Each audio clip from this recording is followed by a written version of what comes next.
λόγω επαγγέλματος βρισκόμουν στη Μύκονο και άκουγα από τους ασυρμάτους διάφορα καΐκια σε διάφορες γιορτές να δίνουν σήμα από διάφορα νησιά ότι πάνε ας πούμε στην Άξο, πάνε στη Σύρο, πάνε στην Ικαρία. Κάποιες φορές άκουγα πάρα πολλά καΐκια ότι φεύγουν από διάφορα νησιά και πάνε σε ένα συγκεκριμένο νησί. Μου είπε ένας Καβοδέτης ότι του λέω, καλά του λέω, τι γίνεται, του λέω, τόσα καΐκια, του λέω, πού πάνε, του λέω, γιορτές κάποια εκκλησία. Όχι, μου λέει, έχει πανηγύρι, λέει, Οικονομίδης. Εγώ δεν το είχα ξαναδεί αυτό το πράγμα. Άκουγα πολλά καΐκια ότι πηγαίνει στην Άξο, ήξερα ότι ο Οικονομίδης παίζει στην Άξο. Άκουγα ότι πολλά καΐκια είναι στην Πάρο, ήξερα ότι ο Οικονομίδης παίζει στην Πάρο.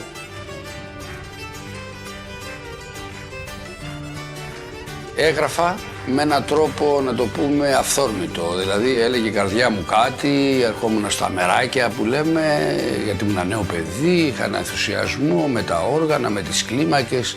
Περνώντας τα χρόνια, άρχισα να μην έχω, ας πούμε, την όρεξη και την έμπνευση που είχα όταν ήμουνα πιο μικρός. Εγώ λοιπόν τώρα είμαι σε ένα στάδιο, ξεκινάω με το λόγο πάντα. Για ποιο λόγο, ας πούμε, το κάνεις αυτό, παιδί μου, έτσι δεν λέμε?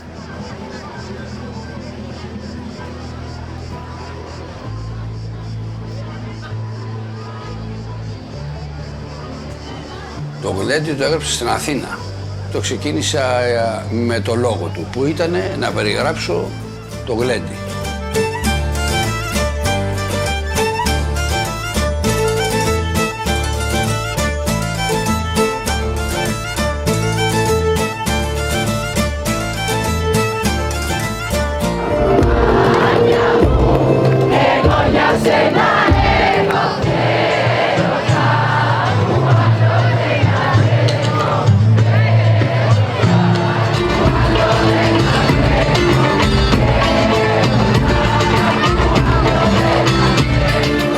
Εκείνη τη στιγμή εγώ έχω αρκετές προσλαμβάνωσες από πολλά γλένδια που έχουμε κάνει στη ζωή μας και μετά έκατσα και έφτιαξα και το στίχο, ο οποίος είναι στιχάκια από επιφωνήματα στην ουσία που έχουμε όταν γλεντάμε. Δεν λέμε όπα, μάνα μάνι, έτσι λοιπόν. Και έτσι φτιάχτηκε το γλέντι. Αυτό είναι ένα πολύ ωραίο βιολί του φίλου μου του Νίκου του Μπρά, Έλληνα κατασκευαστή. Και θεωρώ ότι είναι ένα από τα καλύτερα βιολιά που έχει φτιάξει, για να μην λέω το καλύτερο, γιατί από ό,τι ξέρω όλοι που έχουν ένα βιολί του Μπρά θεωρούν ότι αυτό που έχουν αυτοί είναι το καλύτερο βιολί. Αυτό κάτι σημαίνει.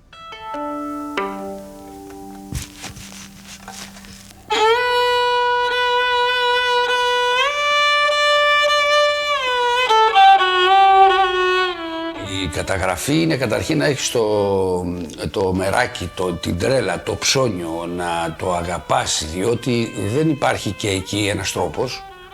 Είναι πάρα πολλοί τρόποι, δηλαδή έχω πάρα πολλές ιστορίες να σου πω από το θέμα της καταγραφής. Δηλαδή ο Ικαριώτικος,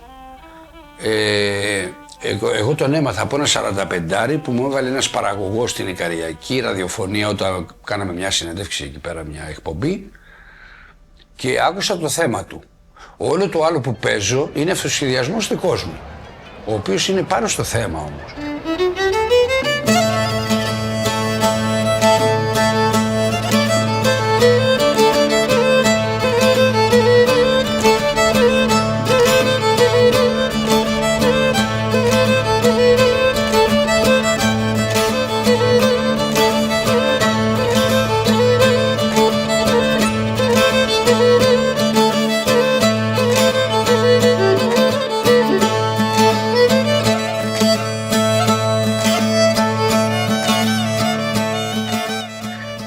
Όταν κάνουμε μια καταγραφή, είναι αυτοί που θέλουν να συμμετέχουν, που συνεργάζονται, και οι άλλοι οι οποίοι είναι εντελώς αντίθετοι. Εγώ λοιπόν βλέπω αμέσως σε ποια κατηγορία είναι αυτός. Συνεργάζεται, ωραία.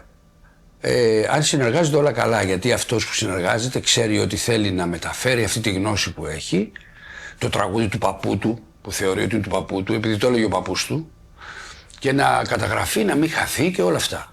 Υπάρχει και ο άλλος που λέει, όπα, θα του πω εγώ το τραγούδι του παππού μου και θα το πάρει αυτός να οικονομήσει χρήματα και κάτι ιστορίες που έχουν στο μυαλό της που δεν ισχύουν όλα αυτά. Η πραγματικότητα είναι ότι εγώ βάζω από τη τσέπη μου χρήματα για να το κάνω αυτό. Δεν έχει κανένα κέρδος να κάνεις μια καταγραφή. Κάποιοι από τους δίσκους που έχω κάνει. Εδώ είναι το Ανατολικά του Αιγαίου, που είναι τραγούδια, τα κατεξοχή, η κατεξοχή χωρεί από Σαμοθράκη, Λίμνο, Μυτιλήνη, Χίο, Σάμο, Ικαρία. Εδώ μέσα είναι και ο Ικαριώτικος, ο εμβληματικός Ικαριώτικος. Ικαριώτικο. 1, 2, 3 και...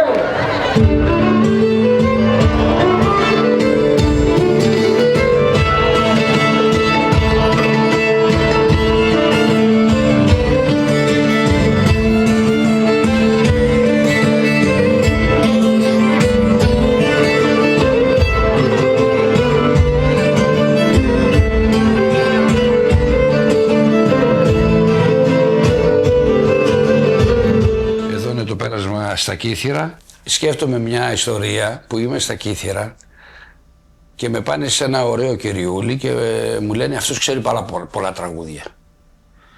Καθόμαστε στο σπίτι, με κερνάνε και βλέπω ότι αυτός ο κυριούλης δεν έχει καμία διάθεση να μου πει κανένα τραγούδι. Με διάφορες προφάσεις, όπως ξέρετε τα τραγούδια δεν έρχονται ό,τι ώρα να είναι, τώρα δεν θυμάμαι τίποτα. Λέμε εντάξει, δεν τον πιέζουμε εμείς, άμα σας έρθει κανένα. Διάφορα λοιπόν, τίποτα μηδέν. Λέω εντάξει, από εδώ δεν έχουμε να αντιλήσουμε κάτι, δεν θέλει να πει.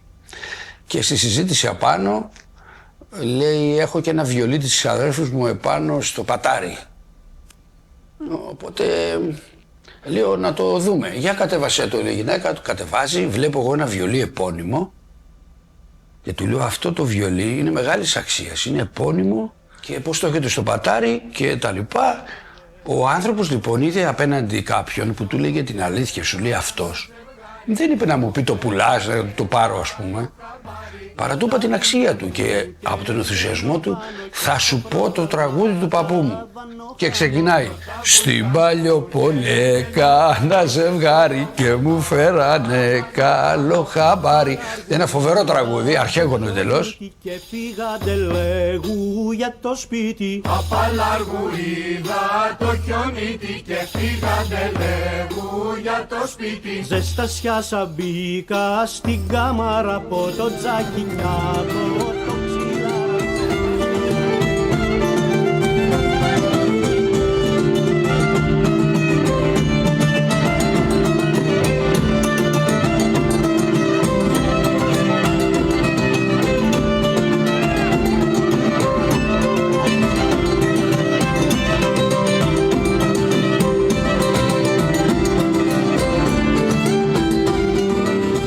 Κάθε πέρασμα υπήρχε ένας άγγελος που έλεγα εγώ από κάθε μέρος που με βοηθούσε για να κάνω τα περάσματα. Αυτό δηλαδή έχει και ιστορία, διότι πάμε να παίξουμε στην Κίμολο και την άλλη μέρα το πρωί περιμένουμε στην καφετέρια το καράβι να έρθει να μας πάρει. Και όπως πίνουμε καφέ έρχεται ο δήμαρχος και λέω εγώ του δημάρχου, δήμαρχε, δεν πρέπει να κάνουμε ένα πέρασμα στην Κίμολο να καταγράψουμε ότι τα τραγούδια της Κιμόλου να τα έχουν οι νεότερες γενιές. Ναι, μου λέει Νίκο μου, ναι, αλλά να δούμε πώς θα το κάνουμε, να βρούμε χρήματα ας πούμε, που χρειάζονται βεβαίως γι' αυτό, γιατί να φανταστείς αυτό, το ένθετο για να γίνει, μόνο το κοπτικό στο τυπογραφείο νομίζω ότι είχε 1,5-3,5 χιλιάρικα, επειδή είναι 72 σελίδες το ένθετο. Και σε 6 μήνες με παίρνει ο δήμαρχος τηλέφωνο και μου λέει, έλα Νίκο, λέω τι, θα κάνουμε το πέρασμα στην Κίμολο. Εγώ μου φάνηκε απίστευτο, του λέω. Πώς θα γίνει, τι είχε γίνει. Δίπλα στο παραπέρα τραπέζι ήταν ο Δημήτρης ο Ρίζος, ο οποίος εγώ δεν τον ήξερα τότε. Αυτός όμως ήξερε τη δουλειά μου και ήταν από αυτούς που μου ακολουθάνε και ξέρουν τη δουλειά μου. Και πήγε ο Δημήτρης στο δήμαρχο και του λέει, σου είπε κάτι ο οικονομίτης, τι θα κάνεις. Του είπε ο δήμαρχος, ζορίζομαι οικονομικά, θα το αναλάβω εγώ, του λέει. Ο Προφήτης και ο Μάλης. Ο Μάλης είναι ο παππούς των δύο αγοριών.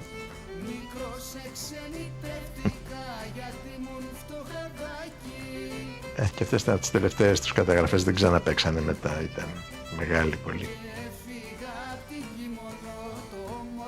έπαιξε και μαζί τους βέβαια. Πέρασαν πάρα πολύ ωραία εκείνες τις μέρες.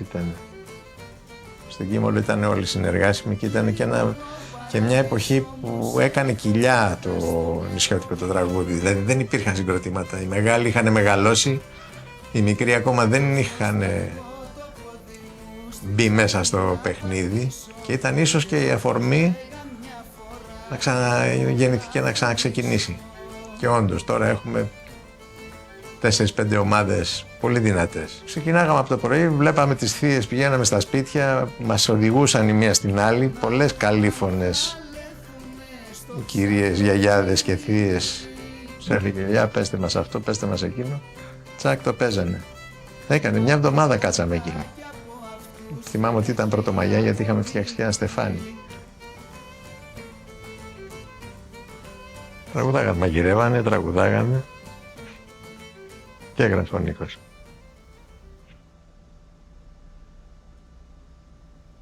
Τώρα δεν νομίζω ότι ζει κάποια από αυτές. Αυτή τη δεκαετία που πέρασε, ευτυχώς που γράφτηκαν δηλαδή, γιατί θα χανόντουσαν, δεν τα βρίσκαμε εύκολα. Προκειμένου να βοηθήσουμε τα παραδοσιακά, μου πρότεινε να γράψουμε και κάνα καινούριο. Του λέω, είμαστε σε πέρασμα, καινούριο δεν βάζω. Γιατί όταν λέω εγώ πέρασμα, είναι η καταγραφή μόνο των παραδοσιακών τραγουδιών του τόπου. Ωστόσο όμως εγώ όταν μου ζητάει ένας άνθρωπος κάτι δεν το ξεχνάω ποτέ. Και μετά από 1 χρόνο, 2, δεν θυμάμαι πόσο, σηκώθηκα ένα πρωί και έγραψα το τραγούδι που λέει με το φίλο μου το Ρίζο, που λέει την ιστορία ακριβώς όπως περίπου την είχαμε ζήσει. Και βγήκε αυτό το τραγούδι πραγματικά αληθινό. Και το πιο ωραίο από όλα που έχω κρατήσει από αυτό είναι που όλοι μετά με ρωτούσαν ποιος είναι ο Ρίζος. Και κάποια στιγμή μου είχε προτείνει ο Δημήτρης να λέω ότι είναι ο σκύλος μου. Λέει, θα λέει. Του άρεσε του Νίκου η ιδέα το ότι εμείς με τη Κυραλίδα, τη γυναίκα μου, ζούσαμε 1 μήνα πάνω στο Καΐκι, φεύγαμε και ταξιδεύαμε χωρίς πρόγραμμα και χωρίς προορισμό, ξέρεις, στα μικρά τα νησιά κάτω, στις Κυκλάδες.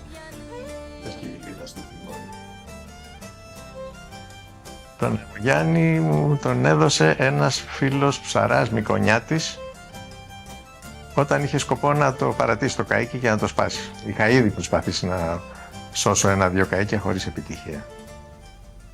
Αυτό το γλιτώσαμε. Λίβα και η Κυριακή.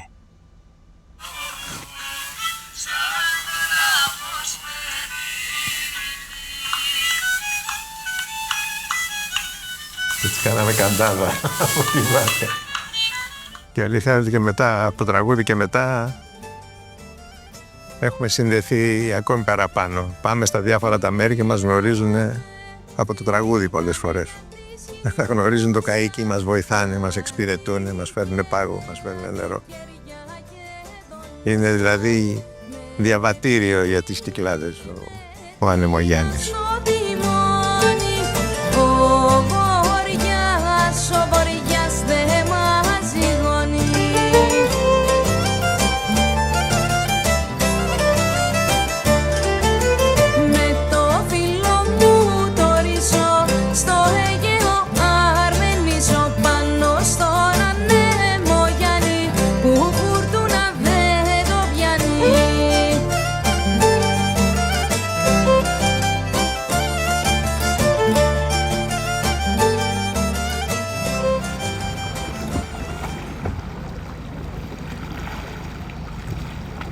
Το Λίγα σπίτια στο λιμάνι είναι ένα άλλο μεγάλο τραγούδι μου, το οποίο περιγράφει τη μοναξιά του νησιού το χειμώνα.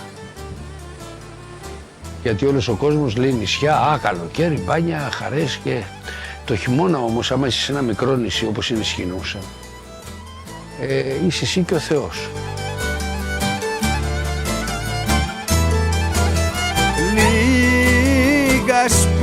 Λίγα σπίτια στο λιμάνι, που η θάλασσα τα φτάνει, και ένας φάρος που ανάβει, μήπως και φανεί καράβι.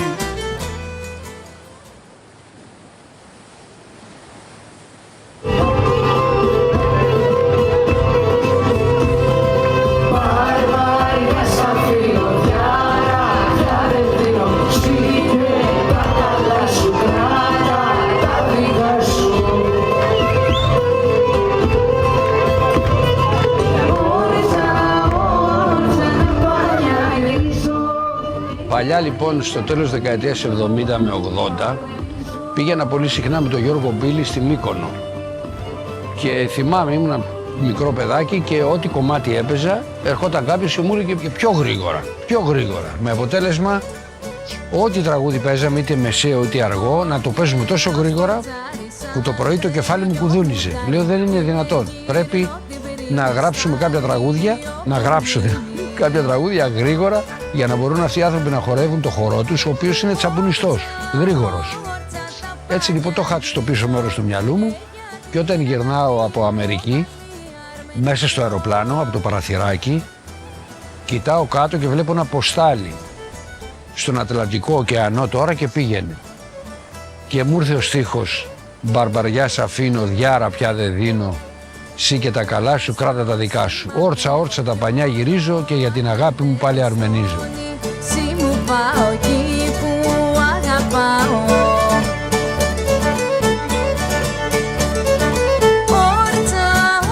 Όρτσα τα πανιά γυρίζω και για την αγάπη μου. Και με χαρά βλέπω ότι πας ας πούμε στη Μύκονο τώρα που είναι οι παραδοσιακοί τσαμπουνιέριδες και αν τους ρωτήσεις τι κομμάτι είναι αυτό, σου λένε παραπαλιό, παραδοσιακό, δικό μας.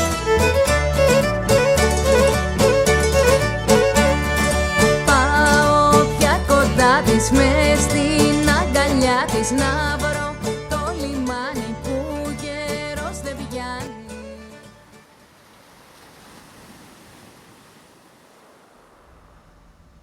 Έχω ζήσει σε πολλά μέρη.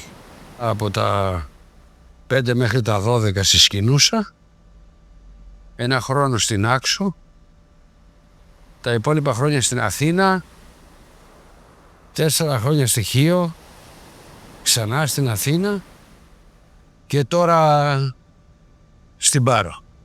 Είναι μια εποχή που ζω στην Άνω Γλυφάδα και τα απογευματάκια παίρνω το αμάξι και πάω μέχρι το Καβούρι που είχε μια πολύ ωραία περιοχή με θάλασσα που μου θυμίζει λίγο το νησί.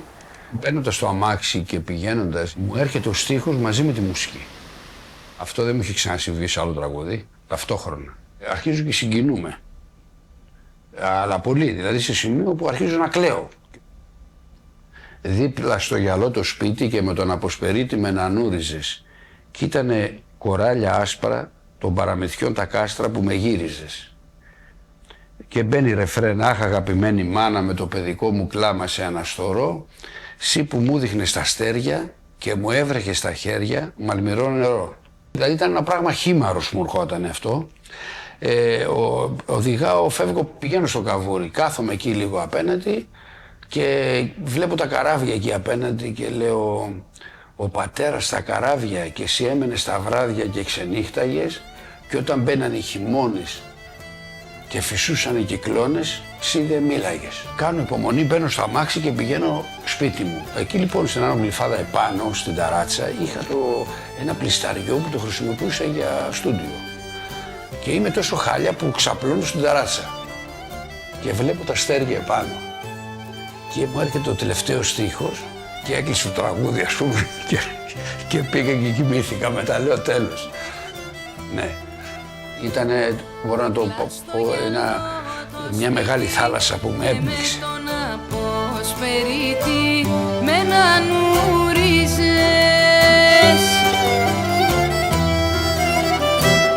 Κοίτανε κοράλια άσπρα των παραμύθιων τα κάστρα που με γύριζες.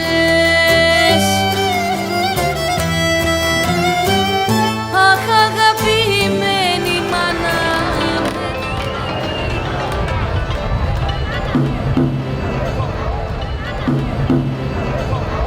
Το «Σ' αγαπάω τόσο» είναι από τα τραγούδια που έχουν γραφτεί με κατόπιν παραγγελίας.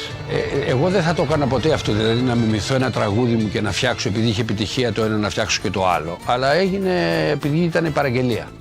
Συνάδελφος με παίρνει τηλέφωνο και μου λέει θέλω σε παρακαλώ ένα τραγούδι όπως το Γλέντι.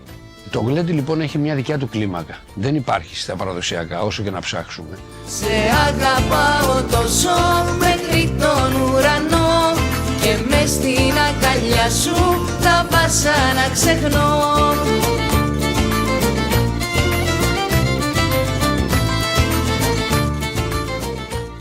έφτιαξα εγώ, για κάποιο λόγο δεν το είπε αυτός και το έδωσε στην Κυριακή να το πει, στην πανδημία. Γιατί το πρωί που είμαστε κλεισμένοι όλοι, εγώ έπαιρνα το αμάξι μου και πήγαινα κάτω στην παραλία εδώ στη θάλασσα, επηρεαζόμενος βεβαίως και από τα παιδάκια μου που τα βλέπα, και έτσι λοιπόν φτιάχνω το «Σ' αγαπάω τόσο».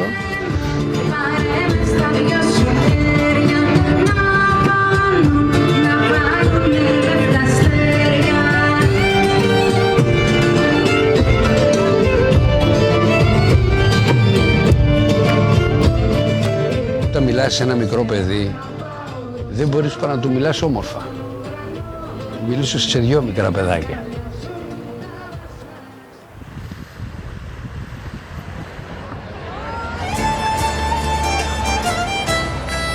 Με πάει πριν από πάρα πολλά χρόνια στις Σέρρες να παίξουμε και με έκπληξη εγώ βλέπω νέα παιδιά από κάτω να χορεύουν, να τραγουδάνε, να ξέρουν τα τραγούδια μας, και εγώ λοιπόν απόρρισα με αυτό όλο, διότι λέω πώς γίνεται τα παιδιά αυτά που είναι από τις Σέρρες να χορεύουν σαν νησιώτες γνήσιοι.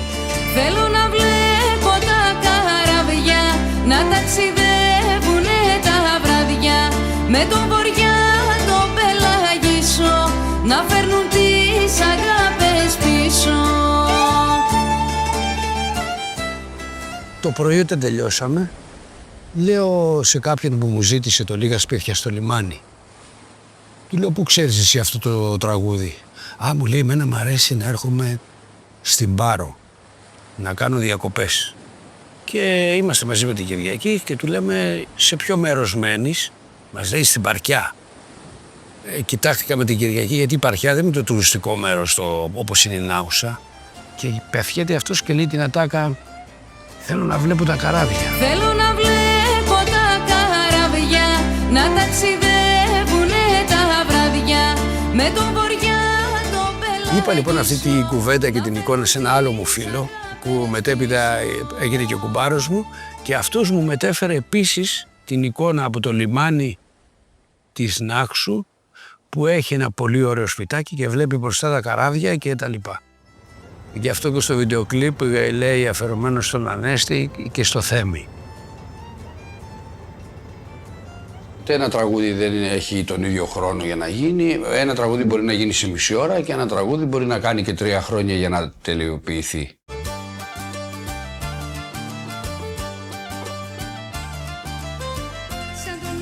Μπορεί να σου έρθει μια ιδέα δηλαδή για ένα τραγούδι που να είναι ο ρυθμός του.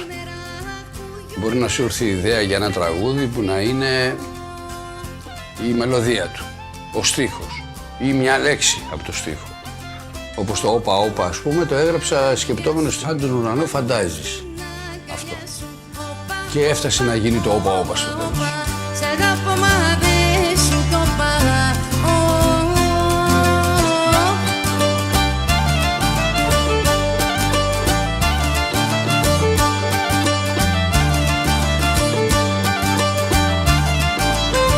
Μέσα στο χώρο σαν μπαίνεις μέσα στο χώρο, σαν κυπάρι, σαν κυγερνής, αχ να σε χαρώ.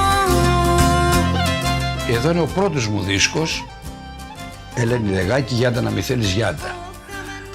Δεν ήταν ακριβώς έτσι ο δίσκος, αλλά αν προσέξεις εδώ, φαίνεται ότι εγώ έκανα και τις μακέτες παλιότερα. Έπαιρνα δηλαδή, είχα όλα τα φωτογραφικά, έκανα slides και έπαιρνα slides, τα τύπωνα σε χαρτί, μετά έκοβα, αν προσέξεις, με το χέρι μου, με το ξεράφι γύρω-γύρω, έκοβα το είδωλο, ας πούμε, που ήθελα, σε συγκεκριμένη περίπτωση την Ελένη, και πίσω έβαζα ένα άλλο φώτο, τραβούσα μια καινούργια φωτογραφία και έφτιανα τη μακέτα. Ιστορίες για αγρίους, δηλαδή, τώρα μιλάμε εντελώς χειροποίητο πράγμα, έτσι. Ήταν οι εποχές που σπούδαζα. Τότε λοιπόν ερχόταν στο σπίτι διάφοροι φίλοι, μεταξύ των οποίων ήταν και ο φίλος μου ο Κώστας ο Ασμανίδης, ο οποίος είχε την τρέλα και αυτός και έγραφε στίχους. Αν δεν κάνω λάθος πρέπει να οδηγούσε ταξί τότε, και όταν τον έφερνε η κούρσα από τα μέρη ερχόταν και πίναμε καφέ. Έρχεται λοιπόν ένα πρωί, μου χτυπάει, μπαίνει μέσα, γεια σου Κώστα, κάνουμε καφεδάκι. Του λέω, Κώστα, θέλω να γράψω ένα τραγούδι με τη λέξη Γιάντα. Μου λέει τι θα πει Γιάντα. Του λέω γιατί. Δηλαδή μου λέει, σαν να λες ας πούμε, γιατί δεν θες την αγάπη μου. Τι ομοιοκαταληξία να τη βγάλουμε, 30, 40, είχε τα αριθμητικά μόνο. Είχαμε και ένα λεξικό ομοιοκαταληξίας και το συμβολευόμαστε.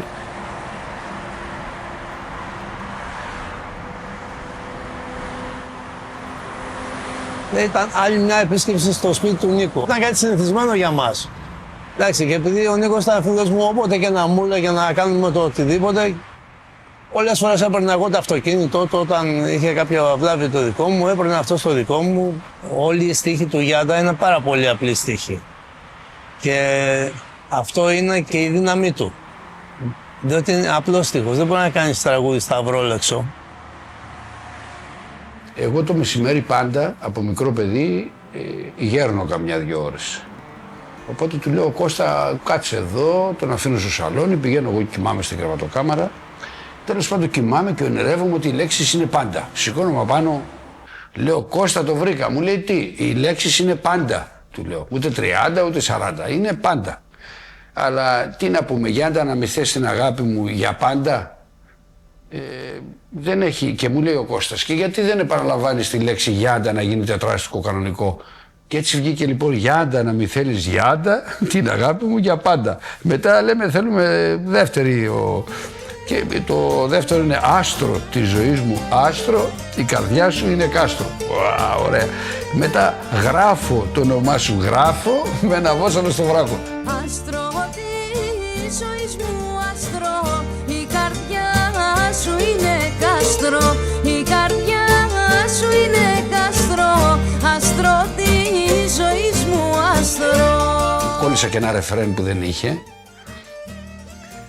Για τον έρωτα σου σβήνω, σ' αγαπώ και τι θα γίνω. Βέβαια αυτό ήταν πολύ λαϊκό για εκείνη την εποχή. Για τον έρωτα σου σβήνω, σ' αγαπώ και τι θα γίνω, τι θα γίνω. Θέλω να γράψω μετά, αφού έγραψα το Γιάντα, λέω θέλω να γράψω ένα τραγούδι που να έχει τη λέξη μέσα ίντα. Που θα πει τι. Και δεν μπορούσα να πω ίντα, σου έχω κάνει, ξέρω εγώ και τα. Τέλος πάντων δεν έβρισκα τον τρόπο να το κάνω με το ίντα και το έκανα ιντάκαμα. Και είπα, ιντάκαμα και μου έδωσες όλη την απονιά σου, εγώ μονάχα ήθελα να βρίσκομαι κοντά σου. Και του βάζω και ένα ρεφρέν, τώρα βραδιάζει και η καρδιά μου μοιάζει με θαλασσοπούλι στα άγριο μπουγάζι. Η καρδιά μου μοιάζει με θαλασσοπούλι στα άγριο μπουγάζι. Εκεί λοιπόν έβαλα ένα καινούργιο πρωτότυπο στίχο δικό μου και άφησα την παλιά, την παραδοσιακή μουσική της Απειράθου όπως είναι.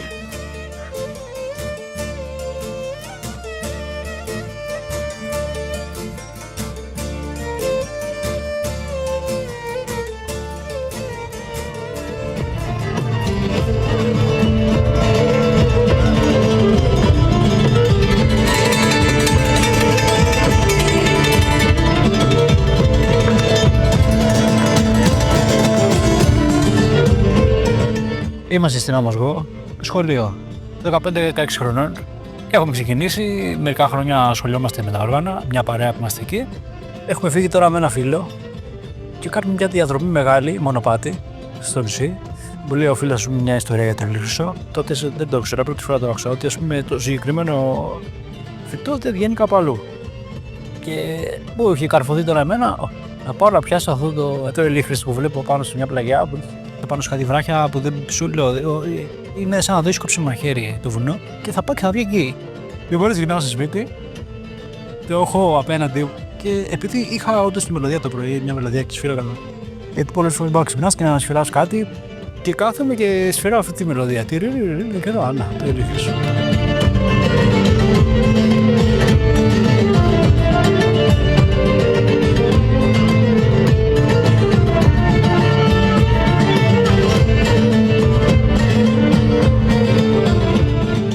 Πέρασε ο καιρός, ξεκινάω με τον Νίκο το 19. Όπως καθόμασταν λοιπόν στο στούντιο και κάνουμε πρόβες και τα λοιπά, έχω το λαότο και του λέω να σου δείξω κάτι, ξέρω εγώ. Και με παρατηρία σας. Ο Νίκος είναι και λίγο ανεύκολος, λίγο το ένα, λίγο το άλλο. Ξέρεις, κατάει. Δεν θέλει τώρα να σου δείξει κατευθείαν, ξέρω κάτι. Άμα ή αρνητικό είναι ή θετικό. Δηλαδή θα το σκεφτεί, θα το. Ναι, και με την κρίση του θα σου πει ένα λόγο, αλλά θα σου πει την αλήθεια. Και φεύγει και πάει μέσα και πιάνει την κιθάρα και έρχεται έξω. Κιθάρα. Και αρχίζουμε και παίζουμε. Παίρνει τηλέφωνο ο Παναγιώτης ο Βέργος, του λέω άκου ένα θέμα που φτιάχνουμε με τον Γιώργο κτλ. Μου λέει να το κάνετε γρήγορο για να το βάλουμε μετά το «Σ' αγαπάω τόσο». Κρίτσου, αυτή η πάρτι να κόψουμε αυτό, να βάλουμε εκείνο, να ξέρω εγώ τι, και άρχισε και έκοβε κέραμε. Και συγκινήθηκα εγώ όταν είδα ότι ένα νέο παιδί όπως ο Γιώργος σκέφτηκε ένα τέτοιο τίτλο να εκφράσει, δηλαδή ένα λουλούδι το οποίο είναι μοναδικό. Και του έδωσα πάρα πολύ σημασία και καθίσαμε κάτω και φτιάξαμε αυτό το κομμάτι. Τώρα σκέφτεσαι ο Νίκος να σου κρατάει μια κιθάρα, με συνοδεύει και να το πέτρουμε κάτι, μια φαντασία, ας πούμε, που έχει σκεφτεί στο γυμνάσιο. Χωρίς τους συνανθρώπους μας δεν μπορούσαμε να γράψουμε τίποτα. Τι να γράψουμε. Βλέπεις μια κατάσταση, την περιγράφεις, έρχεται ο φίλος σου δίπλα, ο οποίος είναι φορτωμένος με το συναίσθημά του και τον καημό του και σου λέει μια κουβέντα η οποία είναι από την καρδιά του. Αυτό πρέπει να το ακούσεις και να το πάρεις και να το αναδείξεις, να το πούμε. Και εδώ είναι διάφορα άλλα CD που έχουν φτιάξει φίλοι μας, χειροποίητα και μας τα έχουν στείλει. Εδώ είναι ένας Γάλλος, μας έχει στείλει εδώ από τα ζωντανά, από τη ηχογραφίες από την Ηρακλιά, βλέπεις με φωτογραφίες και τα λοιπά και τα φυλάω, είναι πολύ ωραία. Καλώς την είναι, έλα, ναι. Αυτά, νομίζω ότι κλείσαμε αυτό το κεφάλαιο, Δημήτρη. Θα βάλω μετά μέσα, έρχομαι, πάνω από τα ποδιά.